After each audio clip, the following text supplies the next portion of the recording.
Ngayong umaga, Ama, wala kaming ibang nalalapitan kundi Ikaw lamang. Dahil, Ama, Ikaw ang aming manunubos. Ikaw ang aming Diyos na nagmahal sa amin, Ama. Diyos na nagpatawad sa lahat ng aming kasalanan. Tunay, Lord God, na hindi namin kaya iligtas ang aming sarili, Ama.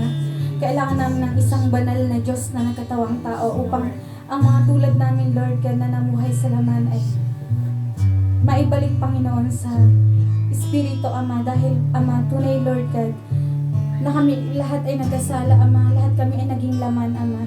Kailangan namin, Lord God, ng isang banal na Diyos, Ama. Ang inyong kaisa-isang anak, Lord, na nagbuo ng kanyang dugo, Ama.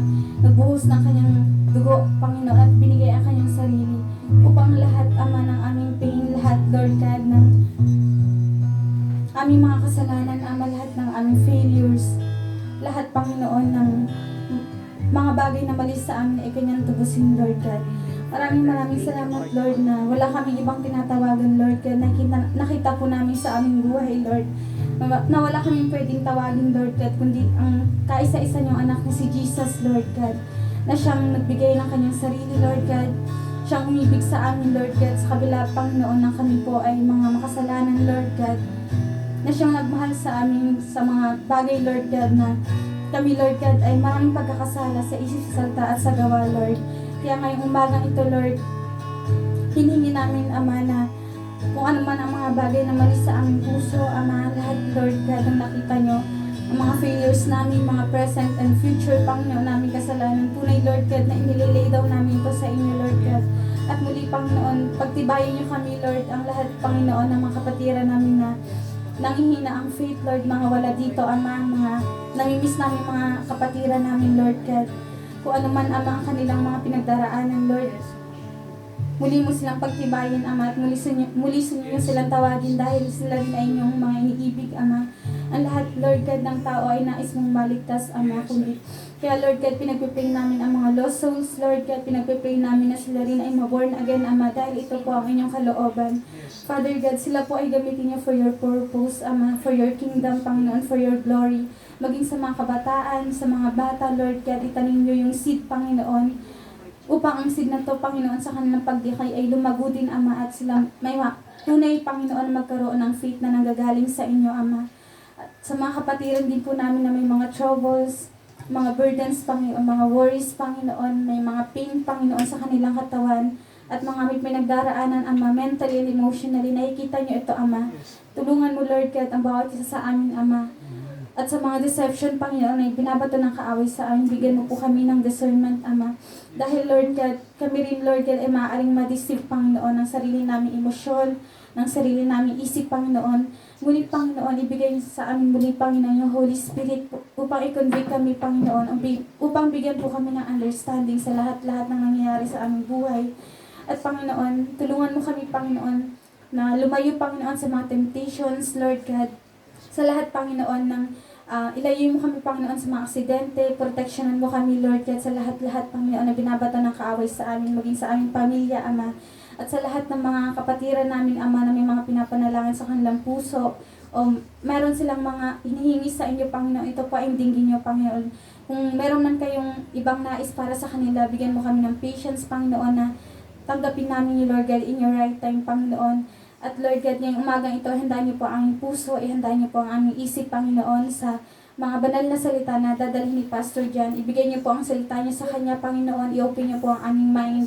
I-open niyo po, Lord God, ang aming understanding. I-open niyo po ang aming heart, Lord God, upang tunay naming matanggap ito, Panginoon, ng pure, Panginoon. At kami ay maging karapat-dapat sa inyo ngayong umaga, Panginoon. Maraming salamat din po, Lord, sa lahat ng kapatiran namin, Lord God, nang dagdagan ang kanilang kaarawan, Panginoon. Tunay, Lord God, ang buhay namin, Lord God, ay Ikaw, Panginoon, Ikaw ang nagbigay ng aming buhay, Ikaw ang nagbigay ng aming kalakasan, Ikaw ang nagbigay ng talino, Ikaw ang nagbigay ng talents, Lord God. Ikaw, Lord God, ang nagbibigay lahat ng mabubuting bagay, Panginoon. Kaya marapat lamang namin ibalik, Panginoon, ang lahat ng papuri. Ibalik namin, Lord God, ang lahat ng pasasalamat at glory sa inyo lamang. Ito po ang samot dalangin sa pangalan ni Jesus. Amen, amen at amen.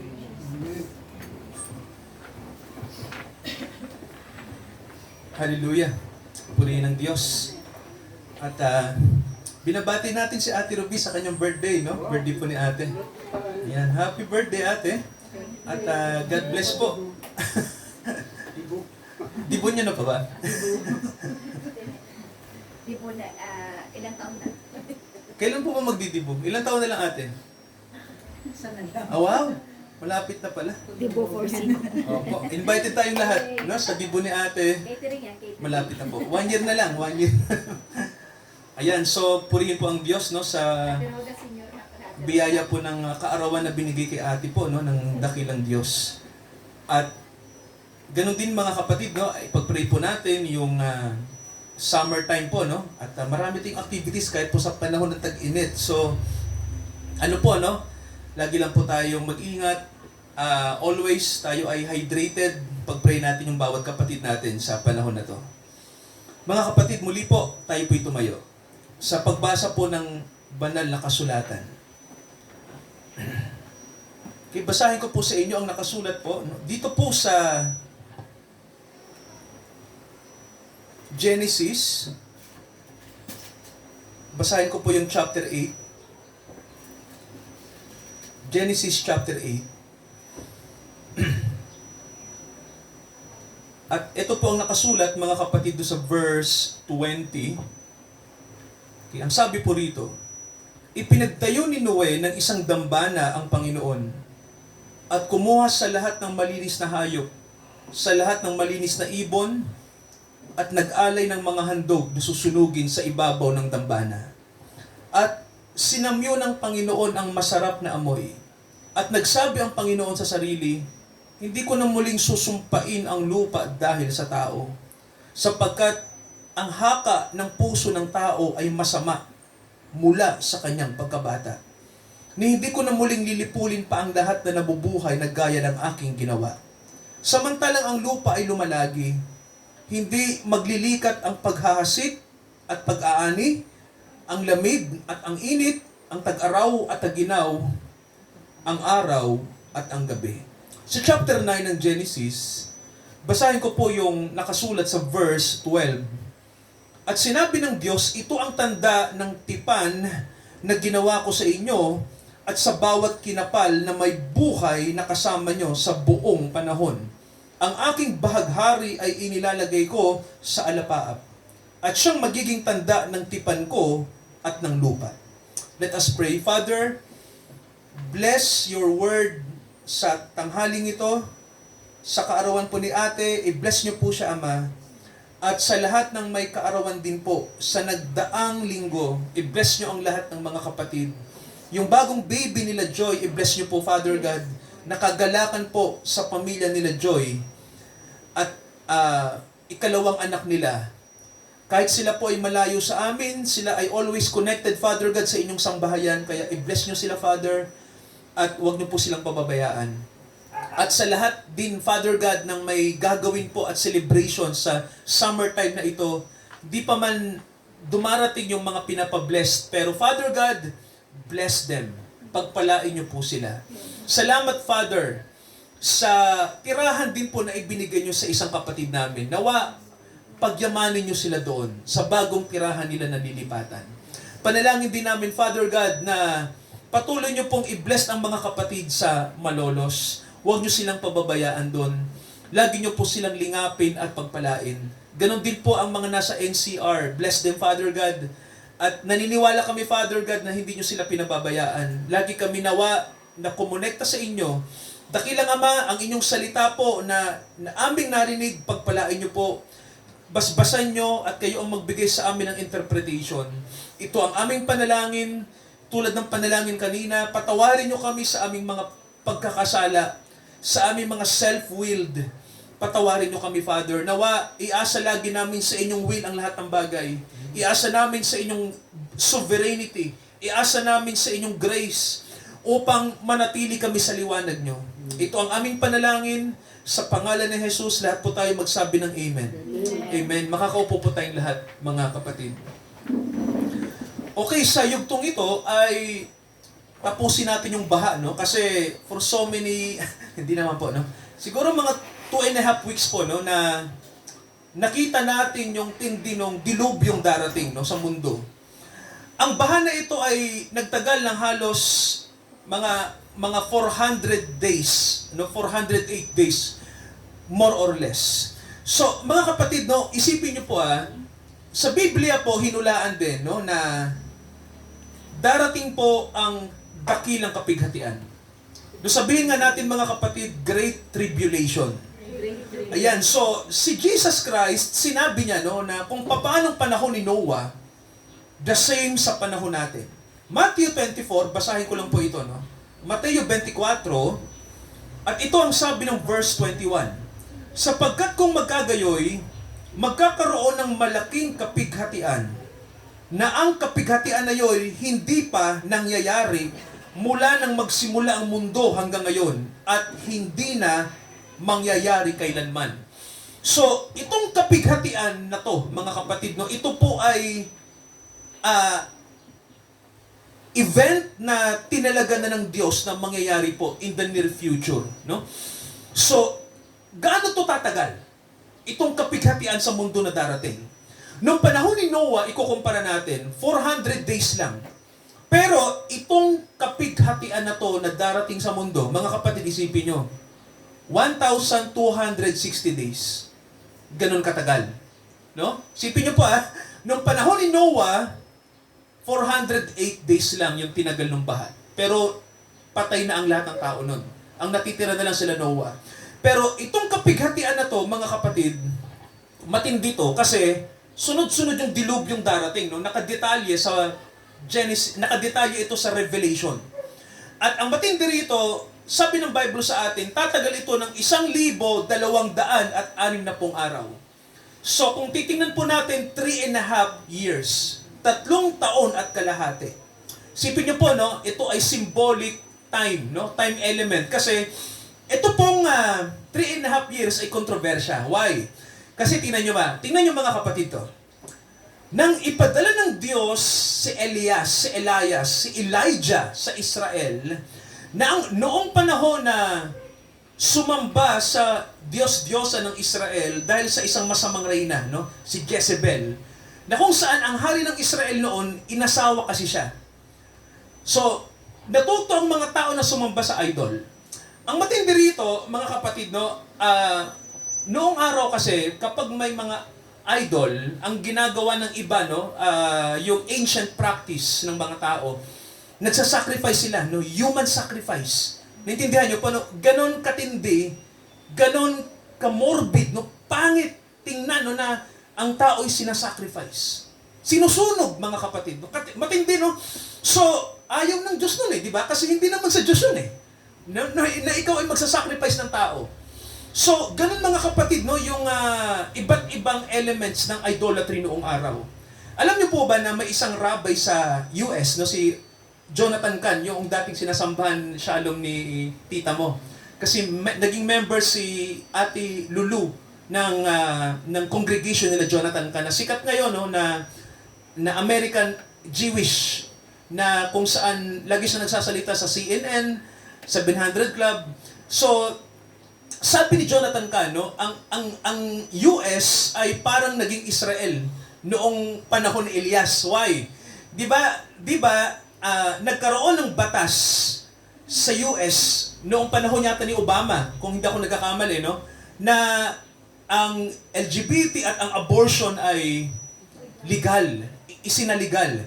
So kung titingnan nyo mga kapatid, no, di ba, ang ancient practice noon, sinasacrifice ang mga may buhay. So ngayon, may mga tinatawag tayo na, sinasacrifice din ang buhay, no? This time, mga baby, no? Mga bata. So, nauulit lang, no? Noong ancient times, may ibang practice, pero ngayon, modern times, postmodern, may practice din, no? Kaya lang, iba yung approach. Pero the same. Tama ba? Legalization ng pagpatay ng buhay. So marami mga liberal sa US, sinasabi nila na hindi totoo yun, hindi naman sacrifice yan. Karapatan ng isang babae, no, na ilaglag yung kanyang kung gusto niyang ilaglag. For the sake na siya ay safe, ganyan-ganyan. So mga kapatid tayo kasi, di ba sa Korea, culture ng Korea na 1-year-old ka na kapag pinagbubuntis ka ng nanay mo. Paglabas mo sa sinapupunan ng nanay mo, 2 years old ka na. Tama ho ba? So, ibig sabihin, sa Korea, may integrity sila pagdating sa buhay na nasa sinapupunan ng ina. Tama ho ba? Di ba? So, kung titingnan niyo mga kapatid, no, may logic na may buhay na ang isang bata kapag nandito na sa tiyan ng nanay. Tama ho ba? Kaya pagpatay din po ang ginagawa ng mga abortionist. No? Kaya the same mga kapatid sa nangyayari noon. Kaya si Elijah, siya ang prophet na pinadala ng Diyos at binigyan niya ng babala sila Ahab at si Jezebel. Tama ho ba? Sabi niya, pinadala ako ng Diyos at eto ang sabi ng Diyos, hindi uulan. Sabi niya, no? Sa loob ng 3 taon at kalahati nang hindi ko sinasabi. Grabe, ano? And then si Elijah ay nawala. Parang lumitaw and then nawala, no? Parang magic, no? Parang ganon. Nagulat sila, sino yun, ano? At ang sabi ng iba, yan ang propeta ni Yahweh, si Elias. Magkakatotoo ba yung sinabi nun? Tingnan nga natin. Alam nyo mga kapatid, dumating ang linggo, buwan, walang ulang pumatak sa Israel. So, anong mangyari po pag walang ulan? At matindi ang init? Anong mangyari mga kapatid, no? So, unti-unti naramdaman sa Israel yung namatay na ang mga halaman, mga pananim. Si Elias, nakatago siya sa isang batis, no? Nandoon siya.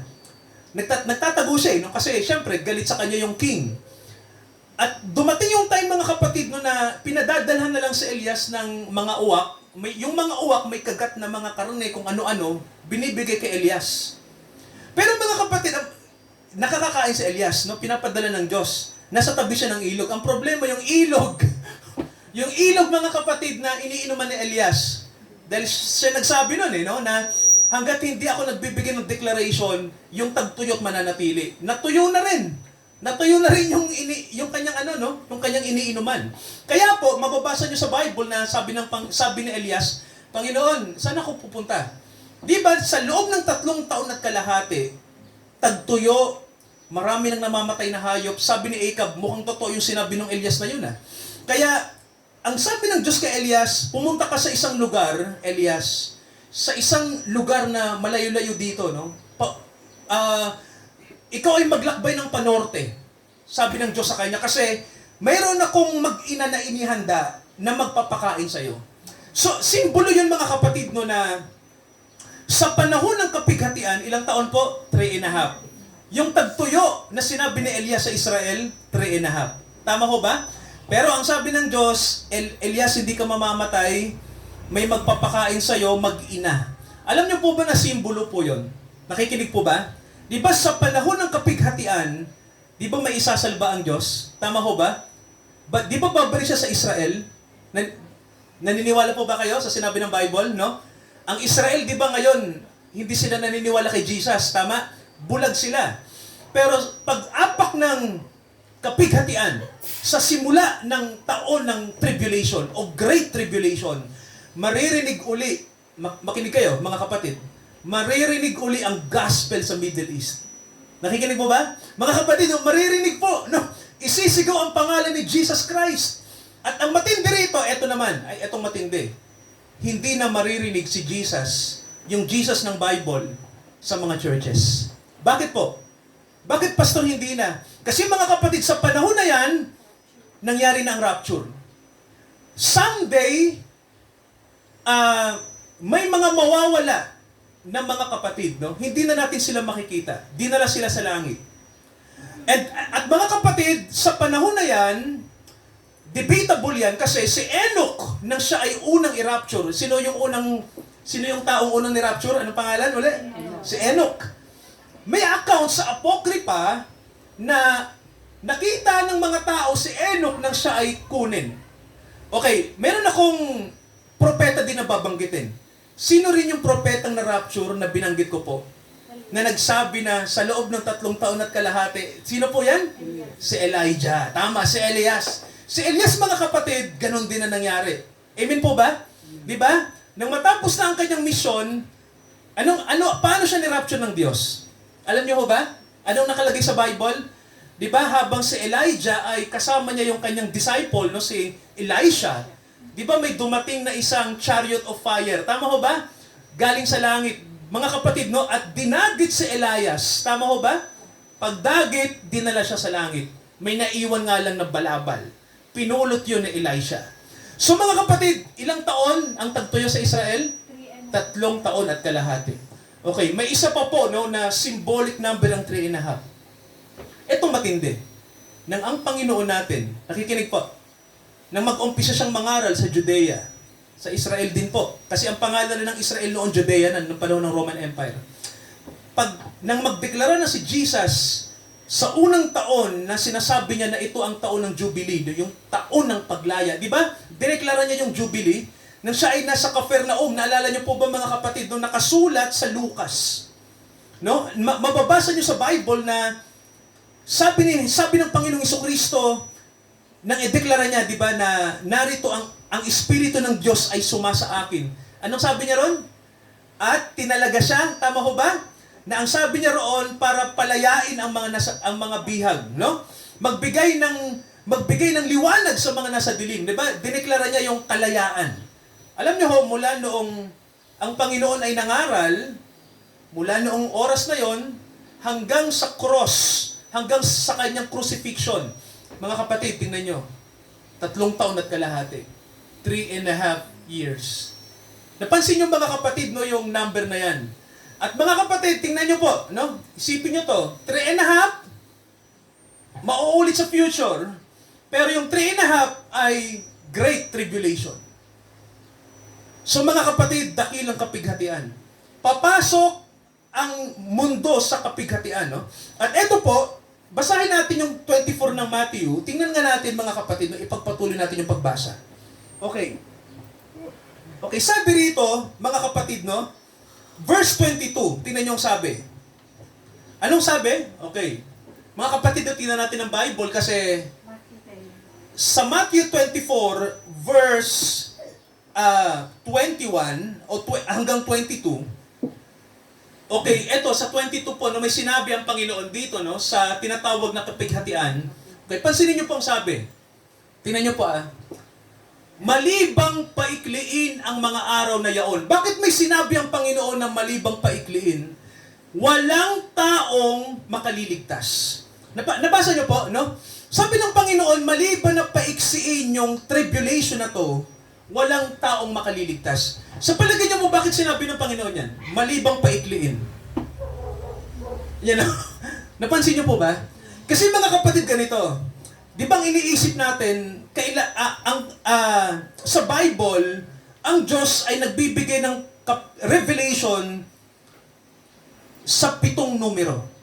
Tama ho ba? Laging 7. Di ba? Tingnan niyo po ang panahon ng church. Di ba? From Ephesus to Laodicea. Ilan po? 7. Yung candlestick, yung menorah, ilan po? 7 din. Yung 7 seals, yung nasabi ko na, yung tatak, 7 din. Sir, yung bowl, yung darating ng mga salot sa mundo, ilan? 7. Yung trumpeta, sir, nagdala ng mga anghel, ilan? 7 din. So kung titingnan nyo, no, iniisip natin na sa 7 taon din darating ang kapighatian. Kaya ang sabi ng Panginoon, mga kapatid, sinabi niya na paiikliin yan. 3.5 na lang. Kasi kung 7 taon ang kapighatian, anong sabi ng Panginoon? Anong sabi niya? Walang taong makaliligtas. Mamamatay lahat. Pastor, may tanong ako. Siguro maganda yon. Ano bang mangyayari sa panahon ng kapighatian? Pagkatapos ng rapture? Mga kapatid, gusto niyo malaman sa Bible kung ano? Tingnan niyo po Revelation. Tingnan natin. Tingnan natin ang Revelation. Samahan niyo po ako. Okay. Okay, basahin natin to mga kapatid, no? Yung, tingnan natin yung mangyayari sa tribulation. Chapter 8 ng Revelation. Revelation chapter 8. Okay, verse 1. Okay, eto po, tingnan nyo to, mga kapatid, no? Sabihin nyo nga po, 7 seal. Yan, 7 tatak. Okay, eto yung numero, mga kapatid, na dapat yung tandaan, ano? Yung 7 seal. Kasi po, ang 7 seal, ito, yung 7 tatak, mga kapatid, sa Bible, ito yung boundary ng rapture at tribulation. Okay? Sabihin nyo nga po, boundary. Yan ang, ito mga kapatid yung gitna. No? Ito yung gitnang event. Ano po, pastor, yung 7 tatak? Tingnan nyo po. Basahin natin. Nang buksan ng Panginoon ng 7 tatak, ano pong nangyari? Nagkaroon ng, ano po? Katahimikan saan? sa langit na may kalahating oras. Specific po ba yung event? Okay. Itong event na ito na tinutukoy na ikapitong tatak, mga kapatid, isa ito, makinig kayo, mahalaga to. Isa ito sa simbolo ng rapture. Seventh seal. Nakikinig ba mga kapatid, no? Ito'y symbolism ng rapture. Ang seventh seal po, sabi ng Bible sa atin, nang buksan yon, tumahimik po ba sa langit? Bakit kaya? Mga kapatid, no? Sa lahat ng tatak, eto lang yung ikapitong tatak na parang walang revelation. Tama ho ba? Tahimik lang eh. O sa palagay niyo po, bakit tahimik? Etong mga kapatid ang sinasabi natin na pag bumaba ang Panginoon, di ba sabi ng Bible, parang magnanakaw sa gabi. Nakikinig po ba? Di ba no? Sa kanyang pagpapakita sa atin, para siyang thief in the night. Pag gabi po ba, maingay? Yung normal na gabi, sa isang lugar, tahimik dapat. Bakit kapag gabi, bakit kailangan tahimik, sir? Kasi ang mga tao ay tulog. Tama ba? Naalala niyo po mga kapatid nung midnight cry sa Matthew 25, di ba? Nang ang yung mga virgins, di ba, 10, di ba tulog din sila? At ang sabi ng Bible, nang sumapit yung 12 in the midnight, may sumigaw, di ba, sir? Nandito na yung lalaking ikakasal. Sir, ano nangyari? Nung marinig nila yung tinig, nagising sila. Mga kapatid, the same. Nakikinig po ba, no? Yung ikapitong tatak, sino po? Sino yon? Sino paparating sa seven seal? Sino siya? Jesus. Sino susunduin niya, mga kapatid? Yung bride niya, no? And then ang sabi rito, tumahimik sa langit ng ilang oras? Kalahati. So sa loob ng kalahating oras, lahat ng bride sa mundo, mga kapatid, tingnan nyo. Lahat ng bride sa mundo sa loob ng half hour, kukunin ng Panginoon.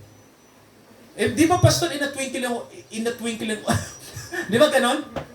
Well, mga kapatid, bawat isa sa atin in a twinkle of an eye. Ilan ba tayo lahat? Alam niyo po ba na wala tayong bilang? Ang bride, mga kapatid, walang bilang. Tama ho ba? Hindi natin alam kung ilan tayo. No? Hindi natin alam. Kasi mga kapatid, sa totoo lang, ang bride kasi, sabi ng Bible sa atin, tahimik eh. Wala siyang numero, hindi natin alam kung ilan. Pero ang sabi lang, itong mga taong to, sila yung mga pinasakdal, sila yung ginastify, sila yung nasanctify, sila yung nabaptize sa Holy Spirit, sila yung naging kaisa ni Jesus Christ. Alam niyo po, kakaibang glory to. Kakaiba na to. Ang bride, mga kapatid, highest level, hindi ko ma-explain. Si Jesus Christ at ikaw ay magiging one. Matindi to, no? Kaya ang langit na nahimik. Kasi mga kapatid, di ba sa langit, sino bang mga nakatira sa langit? Sige nga, sino pong alam nyo? Anong mga creatures ang nakatira sa langit? Angels. Mga angels. Nagkakaingay rin ba sa langit, maingay? Okay, sa isang soul na, Sa isang soul na, nagre-repent. Pero mga kapatid, bakit ang bumaba si Jesus? Pakinggan nyo to ha. Bakit tahimik sa langit? Walang rejoicing. Di ba, no? Alam niyo kung bakit? Ang mga anghel ay sobrang mangha sa mangyayari na yon. Nakikinig ba mga kapatid, no? Hindi maipaliwanag din ng mga anghel kung anong klaseng reaksyon ang kanilang gagawin. Kasi si Jesus, nang siya ay tumayo na, di ba, sa trono niya, at nang kinuha niya yung, di ba, doon sa Revelation chapter 5, kinuha niya, di ba, sir, yung scroll na may 7 tatak, di ba? Di ba, lahat ng nandoon sinamba siya eh. Kasi di ba, sir, umiyak si Juan, na sino na ang tutubo sa tao? Kasi di ba, mga kapatid, sinabi ko nga eh, ang katubusan kasi dalawa. Tama ba? Makinig kayo, no? Ano lang to review? Ilan ang katubusan? Dalawa. Ano yung isa, sir? Yung nangyari sa Kalbaryo. Nakikinig po ba? Di ba? Binayaran niya ang kasalanan. Tama ho ba? Ngayon, di ba, sir, pag binayaran ang kasalanan, ano na po? Pagbayad na. Tama, no? Parang gamit. Pagbayad na ang gamit, kukunin na. Doon sa trono, kinuha ni Jesus yung buhay natin. Amen ba? nang tupusin niya tayo, kinuha niya eh. Claiming. Sabi ng Panginoon, akin ka, pakakasalan na kita. Ganon katindi. Kaya mga kapatid, yung mga angel eh, hindi nila alam ang reaksyon eh. Namangha sila. Ano, ang anak ng Diyos, may pipiliing hirang na babae? Wow! Namangha sila, sir, in a half hour. Hindi alam ng mga anghel ang kanilang sasabihin. Malupit. And then, after nyan, tingnan nyo mga kapatid, no? After ng rapture, ano na? Nakita ko ang 7 anghel. Eto na! Yung tribulation na to, mga kapatid! Nakatayo sa harapan ng Diyos. Bakit pakakak ang simbolo ng kapighatian? Manda na kayo, ibig sabihin. Oo, kasi darating na ang mga dilubyo sa mundo. Alam nyo po, di ba? Lumindol sa Myanmar, di ba? Naalala nyo po, yung 7.7 at naramdaman sa Bangkok. Alam nyo po, nung Friday, ay ilan na po yung bilang? Nasa 1,000 na po yung namatay. 1,000 plus na po. So, kung titingnan yung mga kapatid, no, yung lindol na nangyayari po sa Asia ay hindi matutumbasan sa lindol sa future. No? Tingnan natin yung 7 pakakak na to. Verse 3. Dumating ang isang anghel at tumayo sa harapan ng dambana na may hawak ng isang gintong pangsuog ng kamangyan. Binigyan siya ng maraming kamangyan upang idagdag ito sa mga panalangin ng lahat ng mga banal sa ibabaw ng dambanang ginto na nasa harapan ng luklukan. Okay, at ang usok ng kamangyan ay, ano pa simbolo ng ano? Anong simbolo ng ano, mga kapatid, no? Ng kamangyan? Ano pong simbolo niyan? Prayers, no? Okay, verse 4, tingnan natin. Ang usok ng kamangyan, kalakip ng mga panalangin ng mga banal na pailang lang mula sa kamay ng anghel sa harapan ng Diyos. Kinuha ng anghel ang pangsuog ng kamangyan, pinuno niya ng apoy ng dambana, tinapon sa lupa at nagkaroon ng mga kulog, tinig, kidlat at isang lindol. Ito na. At ang 7 anghel na may 7 pakakak ay nagsihanda upang magsiihip. Ito na po. Ano bang mangyayari sa tribulation? Unang trompeta, tingnan natin, no? Dito lang muna tayo. Nang umihip ang unang anghel, anong nangyari? Nagkaroon ng apoy ba agad, mga kapatid, yung elements na susunog sa tao? Tama, no? Sabi rito, ang nakalagay po, granizo. So, hail. Okay, yung yellow na matigas, no? Okay, hail and fire, sabi rito na may halong ano po? Dugo. At anong sabi mga kapatid nang mangyari yan? Ang 2 bahagi ng lupa ay nasunog. So kung titingnan yung mga kapatid, may apoy na agad. Napansin niyo po ba? Di ba? Naalala niyo po ba yung hail na bumagsak sa Egypt noong panahon ni Moises? Naalala niyo po yun, di ba? Sabi rito, ang 2 bahagi ng mga punong kahoy ay nasunog, lahat ng sariwang damo ay nasunog. So mga kapatid, may tanong ako, ang mundo kaya ano itsura sa panahon ng tribulation? Unang trompeta pa lang yan. Di ba sabi rito, a third part of trees was burned up. Anong mangyayari sa mundo kapag wala ng mga puno? Sobrang init. So, mga kapatid, mararamdaman pa natin yung sobrang init, no? May tanong ako, tama ba ang sinasabi ng science? Painit ba ng painit ang mundo? Yes. Tama ba ang sabi ng Bible bago dumating ang science? Tama ba ang sabi ng Bible? Sabi, mag-iinit ang sanlibutan. Basahin natin ang Peter. Tingnan natin. Okay, basahin natin po mga kapatid, no? 2 Peter, anong sabi rito? Okay, 2 Peter, chapter 3. Okay, basahin natin to. Verse 10. Okay, ito ang sabi ng Bible, tingnan niyo po, no? Darating ang araw ng Panginoon, anong sabi? Gaya ng? Okay. Anong sabi din ni Pablo? Parang ano din? Thief in the night. No? Ang Panginoon din ba? Sinabi niya rin ba yung term na yan? Yes, no? Tulad ng magnanakaw. Sabi niya, no? Na ang sangkalangitan sa araw na yan, ano pong mangyari? Mapaparam. Tama ba mga kapatid, no? Heaven shall pass away. Grabe pala, no? Ano yung heavens dyan? Wow. Alamin natin, no? Sabi to, ang kalangitan ay mapaparam, kasabay ng malaking ugong with a great noise. At ang sabi, ang mga bagay sa langit ay mapupugnaw sa matinding, ano mga kapatid? Sa matinding init. Butas na po ba yung ozone layer? Yes. Patuloy pa sir mabubutas. Lalaki pa. Ganun ano? Kaya mga kapatid, diretso ang UV ray sa mundo. Ganun katindi, no? At ang sabi sa atin, mapupugnaw sa matinding init. At ang sabi, ang lupa at ang mga gawang nasa lupa ay masusunog. O, may tanong ako. Ano pa sir ang ginagawa ngayon ng mundo para huwag maging mainit ang mundo? Ano yung panawagan ng United Nations? Ano yung panawagan? Pangalagaan daw natin yung kalikasan. So, paanong paraan? Sir?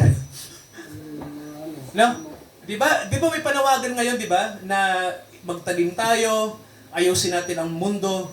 Pero, sir, ang tanong, ang mundo ba naaayos ba talaga? Parang, naayos po ba?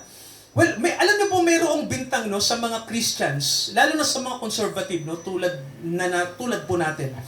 Sinasabi nila na wala raw tayong kwentang mga nagsasabing Kristiyano tayo. Bakit? Kasi bakit daw tayo nag-aabang ng doomsday? Di ba? Bakit daw natin inaabangan na ang mundo ay mapaparam, no? Samantalang dapat daw ang mundo ay, anong sabi nila? Ayusin. Tama ba, sir? Isalba. Gawin natin yung tama. Well, may tanong ako, ang mundo ba talaga papaayos? Well, alam niyo ang Kristiyano, kung may mga Kristiyano pong totoo, ang mga Kristiyano po ang number one pagdating sa kapayapaan. Gusto nating ayusin ang mundo. Yan ang totoo. Naniniwala po ba kayo? No? Kasi mga kapatid, tingnan niyo si Billy Graham, no? Yung Amerikanong evangelist. Di ba, Baptist siya. At siya ay nakisama din sa mga protestanting mainstream. Pero alam niyo, ano yung kanyang pinapangaral? Ano yung kanyang pinapangaral? John 3:16. At ano yung kanyang panawagan sa mga tao? Meron siyang ginagamit na salita na ginagamit din natin. Being born, tama, repent and being born, John 3, no? Paborito niyang term yon. So, pero sumasama siya sa mga liberal. Ganon si Billy. Ngayon, eto, may tanong ako. Bakit sumama si Billy sa mga liberal, pero ang kanyang mensahe ay pagiging born again? Samantalang ang mga liberal na mga nasa church, hindi sila naniniwala sa salitang born again eh. Nakikinig po ba kayo? Tinatawanan nga nila mga born again eh. Sinasabi nila, hallelujah, praise the Lord, yung mga yan, huwag kayong magsasama dyan. Mga ganon, mga kapatid, no? Huwag kayong magsisipaniwala dyan sa mga napaka-spiritual niyan, mga ganyan. Pero si Billy, sumama sa kanila. Alam niyo kung bakit? Kasi tayo naniniwala, no, na gusto rin natin maayos ang mundo. Kaya lang, hindi maaayos ang mundo. Tama ho ba? Kapag ang puso ng tao, ano sir? Kapag ang puso ng tao hindi maayos. Tama ho ba? Kasi ang mundo, kaya nating ayusin eh. Pero, may tanong ako, sino bang pinamamahala sa mundo? Tao. Ang tao, sir, anong sabi ng Bible? Anong sabi doon sa Genesis? After ng baha, anong sabi ng Diyos? Ang tao mula pa sa kanyang sinapupunan. Anong sabi? Masama. Tama ba? Corrupted siya. Tama ba? Kaya alam nyo, no? Kawawa ang mga Christians na tayo po, huwag tayong umasa sa mga tao. Tama ho ba? Huwag tayong umasa sa mga tao. Mahirap po yun. Kasi mga kapatid, sa totoo lang, ang tao po tulad din natin. Mahina din sila. At anong kailangan nila? Anong kailangan natin? Mga kapatid, no? Walang iba kundi sino? Ang Panginoong Jesucristo. Siya lang po ang kailangan natin, walang iba, no? Kaya mga kapatid, no, sa araw na to, hinto muna tayo, no? Sabi ng Bible sa atin, pagbaba ni Noah sa arka, tapos na yung tribulation, sir. Ano na po yun? After ng tribulation, mga kapatid, ano na? Ano na hinihintay natin? Sige nga, basahin natin yung Revelation 20. Tingnan natin yung bagong mundong darating. Okay, chapter 20 ng pahayag. Okay. Sinong nasa langit ng 3.5 years? Yung dinagit? Sino siya? Okay, Revelation 20. Tingnan natin. Okay, basahin ko lang para makita natin ano ba ang picture ng millennium, no? After ng 3.5 years, pag bumaba na si Jesus, anong mangyayari? Sabi rito, verse 1. Okay, tingnan nyo mga kapatid, no? Sa kahuli-hulihang event ng 3.5, tingnan nyo po ang mangyayari. Nakita kong isang anghel, sabi ni Juan, na nanggaling siya sa langit, at ano yung dala niya? May dalang, anghel na may dalang ano po? Susi. Okay, anong susi? Para saan yung susi na yon? Sabi rito, susi ng kailaliman, abyss. Okay, may tanong po ako, no? Sino ba yung may kapangyarihan sa buhay at kamatayan? Sino na po bang may hawak ng lahat ng authority? Anong pangalan niya? Tama, ang Panginoong Jesucristo yan. And then, tingnan natin, mga kapatid, Pero alam niyo ba ang Panginoong Jesucristo, di ba? Ang kanyang representation minsan angel. Okay? Pero hindi siya angel lang. Naintindihan niyo po, ang tawag sa kanya ng Bible ay word. Sabihin niyo nga po, salita. Okay. Okay. Ang presence ng Panginoong Jesucristo nasa anghel na to. Kinakatawan ng anghel na to ang Panginoong Jesucristo. Pansinin niyo mga kapatid, ang diablo ba naloko niya ang bilyong tao sa mundo? Nakikinig po ba? Sinasamba ba siya ng maraming tao sa mundo? Ang diablo. Sinasamba ba siya ng maraming tao sa mundo? Yes. Pero mga kapatid, ano ang kailangan ng Diyos para ang diablo ay matuldukan na? Tingnan niyo po Tingnan niyo po ang Bible, tingnan niyo. Nakita kong isang anghel. Ilang anghel po? Ilan? Isa. At ang sabi, sinunggaban niya ang dragon. Sino kaya itong sinunggaban ng anghel na to? Sinunggaban niya ang dragon at anong tawag sa dragon na to? Yung matandang ahas, sir. Ito na yun, no? Matandang ahas na siyang diablo at satanas. At anong sabi po? Siya'y ginapos sa loob ng, 1,000 taon. Tingnan niyo mga kapatid, makinig kayo. Isang anghel lang ang kailangan natin. Tama ba? Para gapusin ang diablo na nangloko ng maraming tao. Amen ba mga kapatid, no? Ang diablo na nang-deceive sa marami for millennia, sir, mga kapatid, no? Sa loob ng 1,000 taon. Di ba mga kapatid, no? Dinideceive niya ang tao. Pero matutuldukan yan sa millennium. Amen po ba? Sa pasimula ng millennium, ang sabi ng Bible, it takes one angel lang para talunin ang diablo. Isang anghel lang, sir. Di ba? Di ba? Tayo, no? Nag-iisip wow, lupit, no? Yung ating warfare, di ba? Kadalasan tuloy-tuloy, tama ba? May panahon na mahirap labanan ng kaaway, no? Pero sabi nga ng Panginoon, magtatagumpay tayo, no? Kasi in the future, isa lang ang ipapadala niya. Isang angel lang at gagapusin ang diablo. So mga kapatid, pag ginapos ng diablo, anong mangyari sa mundo? May mangloloko pa ba, sir? Wala na. Perfect. Wala na yung manluloko. Wow! So, ano na? Pag wala nang mangloloko, ano nang kasunod? Pag wala ng mga scam. Perfect. Yes, mga kapatid, no? Ito na yung pasimula ng magandang araw sa mundo. Kaya po mga kapatid, ang millennium po ay time element. Tama ba? Huwag niyong isipin ang millennium ay parang huwag niyong isipin ang millennium na parang heavenly. Lupa to. Practical. Ang ating paa ay nakaapak sa lupa. Ganon katindi. Time element ang millennium. Kasi mga kapatid, hindi naman sasabihin 1,000 years. Ibig sabihin, may oras. Tatakbo pa rin ang time. Naintindihan niyo po? Ang millennium po ay isang panahon ng tao na inaabangan natin. Tumatakbo po. Ang mga saksi ni Jehovah nga, nag-i-imagine sila, ito ang millennium, ganyan, no? Magigising yung mga nasa patay, mga ganon. So mga kapatid, no, aralin natin. Amen po ba, no? Aralin natin ang end time. Kasi po, papunta tayo dito, sa future. Amen ba mga kapatid, no? At nasa future tayo. So let us pray, manalangin tayo. Nawa mga kapatid, no, maihambing natin ang panahon ni Noah sa panahon natin. At nawa, huwag tayong, makinig lagi tayo ng word, mahalaga to, no, para sa atin. Manalangin tayo. Father, i-bless nyo ang mga kapatid. Nawa, lagi kaming magkaroon ng kamalayan sa inyong mga salita. Bigyan nyo kami ng unawa. Alam namin, Father, na medyo malalim ang Bible. Mahirap ipangaral ang doktrinang ito. Pero Father, turuan nyo kami na magkaroon kami ng unawa sapagkat sabi nyo nga po, may plano kayo na gagawin sa mundong ito. At nakasulat ito sa Bible. Mababasa namin. Makikita namin. At mararanasan ng inyong mga anak na totoong sumasampalataya sa inyong pangalan. Ama, pagpalain nyo po ang araw na ito. Pagpalain nyo ang mga kapatid. Samahan nyo kami. Sa darating na mga dilubyo pa sa mundo, Ama, hindi namin inaasahan ito. Ang inaasahan namin, hindi ang mga pangit na bagay, kundi ang magandang bagay. Ito'y walang iba kundi ang kaisahan nyo po, ang kaisahan ni Jesus, ang pagdating niya para sunduin ang kanyang minamahal na bride. Father, i-bless nyo po ang mga kabilang dito.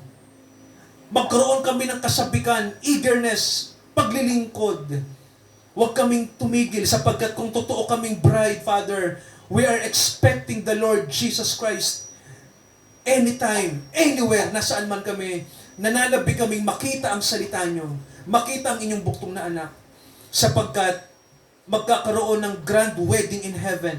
So Father, i-bless nyo po ang mga salitang ito. I-bless nyo, Father God, ang bawat kapatid na nakakapakinig ng salitang ito. Samahan nyo kami. Ito ang aming panalangin sa pangalan ni Jesus. Lahat tayo magsabi ng Amen. Amen. Hallelujah. Mga kapatid, sa ating pagkakaloob, tayo po'y umawit ng awit po na dinedeklara natin na ang Panginoong Jesus, ang kanyang salita, ang nasa unahan ng buhay natin. Seek the kingdom of God in His righteousness.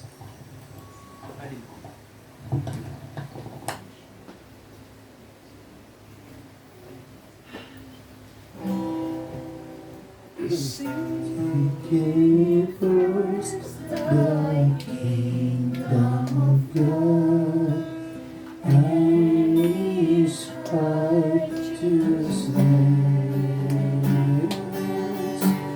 and all these things shall be added to you. Hallelujah, hallelujah.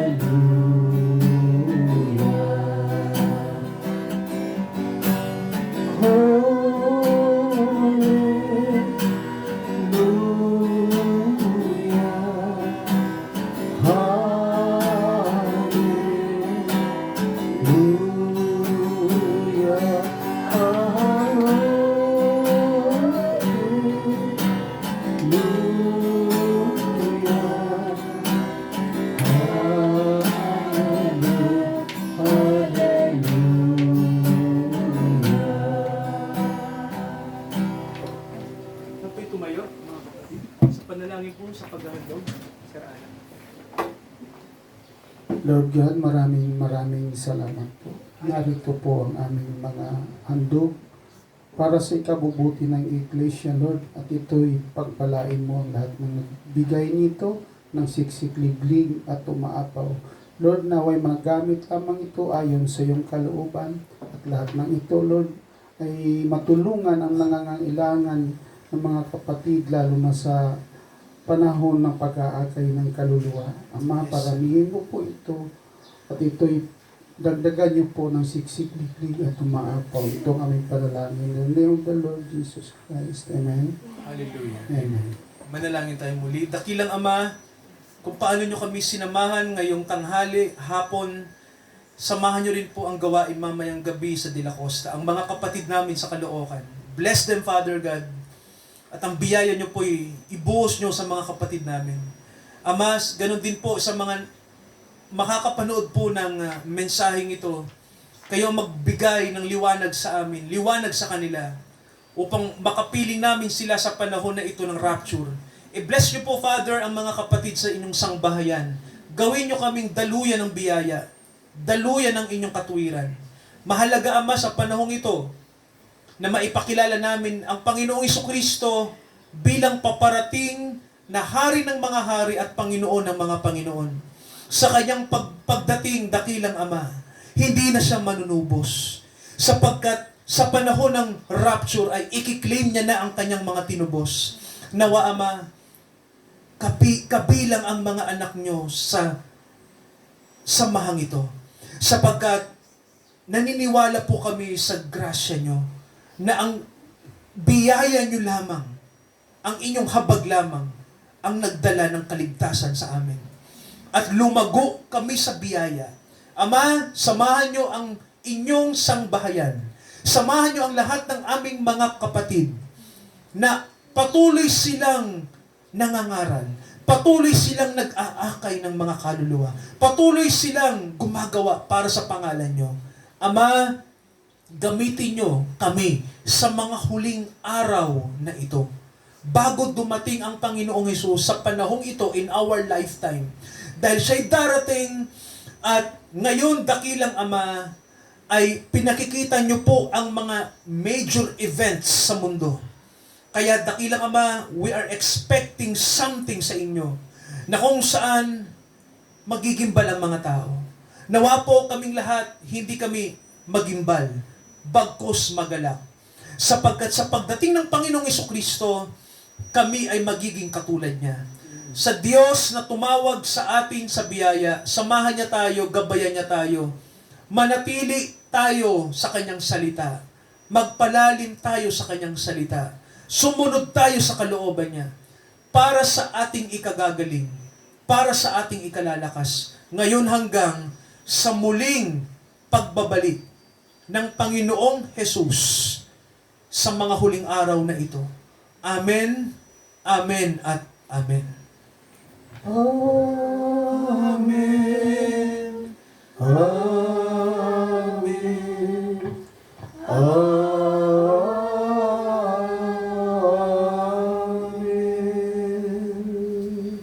Purihin ang Happy Diyos. birthday ate. Batiin natin yung mga katabi natin. God bless sa inyo. God bless po sa inyo. Happy birthday. Kanta natin si ate. Happy birthday to you. Lord Jesus loves you. God bless you and keep you. Happy birthday to you. Kasama ko sa pinabahan. God bless po.